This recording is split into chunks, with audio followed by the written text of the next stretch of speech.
Hi friends, అందరికీ నమస్కారం అండి. తెలంగాణ రాష్ట్ర వ్యాప్తంగా ఉన్నటువంటి ఆసరా చేయుత పెన్షన్ లబ్ధిదారులకు సంబంధించి ప్రభుత్వం నుంచి ఇప్పుడిప్పుడే ఇంపార్టెంట్ అప్డేట్ అయితే రావడం జరిగిందండి. చాలామంది ఎదురు చూస్తున్నట్లుగానే తెలంగాణ రాష్ట్ర వ్యాప్తంగా పెన్షన్లకు సంబంధించినటువంటి పంపిణీ ఎప్పటి నుంచి ఉండబోతుంది.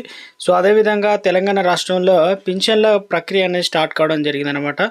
సో వీరంతా కూడా ఇవి చేయించుకోవాలన్నమాట. బ్యాంకుకు సంబంధించి అకౌంట్ ఎలా ఇవ్వాలని చెప్పేసి చాలామంది అయితే అడుగుతున్నారన్నమాట. అదేవిధంగా తెలంగాణ రాష్ట్ర వ్యాప్తంగా ఇక నుంచి మనకు ఈ ఒకటి తప్పనిసరి అయితే చేయించుకోవాలని చెప్తున్నారు. నాదొక స్మాల్ రిక్వెస్ట్ అండి. ముందుగా వీడియోస్తున్న ప్రతి ఒక్కరు కూడా లైక్ చేయండి. కొత్తగా ఛానల్ వస్తే తప్పకుండా సబ్స్క్రైబ్ చేసుకోండి. చూస్తున్నారు కానీ లైక్ చేయడం మర్చిపోతున్నారు, వెంటనే లైక్ చేయండి. తెలంగాణ రాష్ట్రంలో ఇక లబ్ధిదారులకు సంబంధించి గుడ్ న్యూస్ అనమాట. బ్యాంక్ ఖాతాల్లో జమ చేసేందుకు ప్రభుత్వం అన్ని ఏర్పాట్లు చేస్తున్నట్లు అప్డేట్ అయితే రావడం జరిగిందనమాట. ముఖ్యమంత్రి రేవంత్ రెడ్డి కీలక ఆదేశాలు అయితే జారీ చేశారు.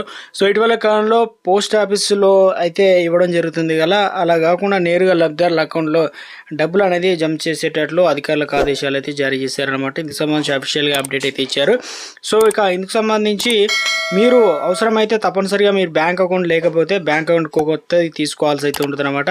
సో అదేవిధంగా ఆధార్ కార్డుకు మొబైల్ నెంబర్ అనేది లింక్ అనేది తప్పనిసరిగా ఉండాలి. అది కూడా కేవైసీ అనేది కంప్లీట్ చేసిన వారికి మాత్రమే గుడ్ న్యూస్ అనమాట. సో ఇక పట్టణ ప్రాంతంలోనూ గ్రామీణ ప్రాంతంలోనూ ఇప్పటికే తెలంగాణ రాష్ట్ర వ్యాప్తంగా మీ యొక్క పటా ఏదైతే ఉందో బ్యాంకు అకౌంట్ అంటాం కదా, సో ఆ అకౌంట్ పాస్ పుస్తకం కావచ్చు, ఆధార్ కార్డ్ డీటెయిల్స్ అనేది తీసుకొని వెళ్తే వారు చేయూత పెన్షన్ యాప్ ఏదైతే వెబ్సైట్లో అప్డేట్ అనేది చేస్తున్నారనమాట. సో ఇక తెలంగాణ రాష్ట్ర వ్యాప్తంగా ఇవన్నీ కూడా ఎంపీడీఓ కార్యాలయం, మున్సిపల్ కార్యాలయం చేత అప్లోడ్ చేయబడుతుందని చెప్తున్నారు. సో ఇక తెలంగాణలో ఎప్పటి నుంచో ఎదురు చూస్తున్నటువంటి పెన్షన్లకు సంబంధించి ఇక నుంచి తెలంగాణలో కొత్త మార్పులు అనేది చేయబోతున్నారండి. సీఎం రేవంత్ రెడ్డి అందరికీ బ్యాంక్ అకౌంట్కు ఇవ్వడం అయితే జరుగుతుందన్నమాట, డబ్బులన్నీ కూడా అని చెప్పేసి తాజాగా అప్డేట్స్ అయితే వచ్చాయన్నమాట. ప్రస్తుతం కొన్ని జిల్లాల్లో పైలట్ ప్రాజెక్టు కిందకి అయితే నడుస్తుందన్నమాట.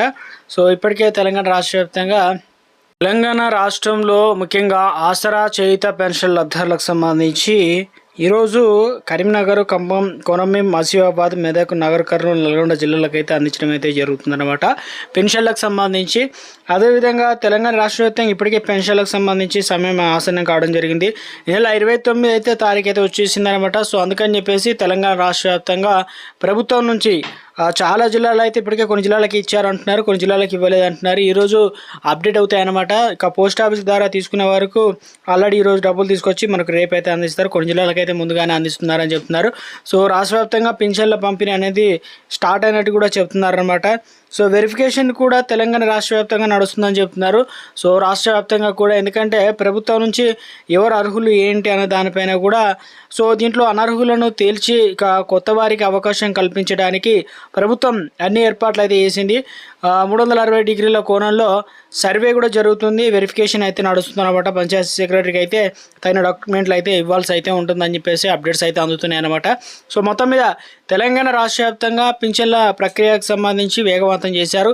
జూన్ 2 తారీఖునే ఏదైతే ఇప్పటి వరకు దరఖాస్తు చేసుకున్న వారికి ఒకవేళ ఇంకా దరఖాస్తు చేసుకోకపోతే అర్హత ఉంటే తప్పనిసరిగా మీరు దరఖాస్తు చేసుకోవాలని చెప్పేసి తాజాగా ప్రభుత్వం నుంచి అప్డేట్స్ అయితే రావడం జరిగిందనమాట. సో ఇక వెరిఫికేషన్ అయితే చేస్తారు ఇక కొత్తగా దరఖాస్తు చేసుకున్న వారికి సైతం. సో అందుకని చెప్పేసి మనకు తెలంగాణ రాష్ట్ర వ్యాప్తంగా జూన్ 2 తారీఖున 2 లక్షల మంది పెన్షన్లు అనేది ప్రభుత్వం ఇవ్వనున్నట్లు కూడా తాజాగా అప్డేట్స్ అయితే ఇవ్వడం జరిగిందనమాట. సో పేదల్లో నిరుపేదలకు మొదటి ప్రాధాన్యత, అందులో ఒంటరి మహిళలు, అదేవిధంగా తంతువులు, అదేవిధంగా దివ్యాంగులకు, ఇక వృద్ధులకు సంబంధించి మొదటి ప్రాధాన్యత కేటాయింపులు చేస్తామని చెప్పేసి తాజాగా అప్డేట్స్ అయితే వచ్చాయన్నమాట. సో రాష్ట్ర వ్యాప్తంగా కూడా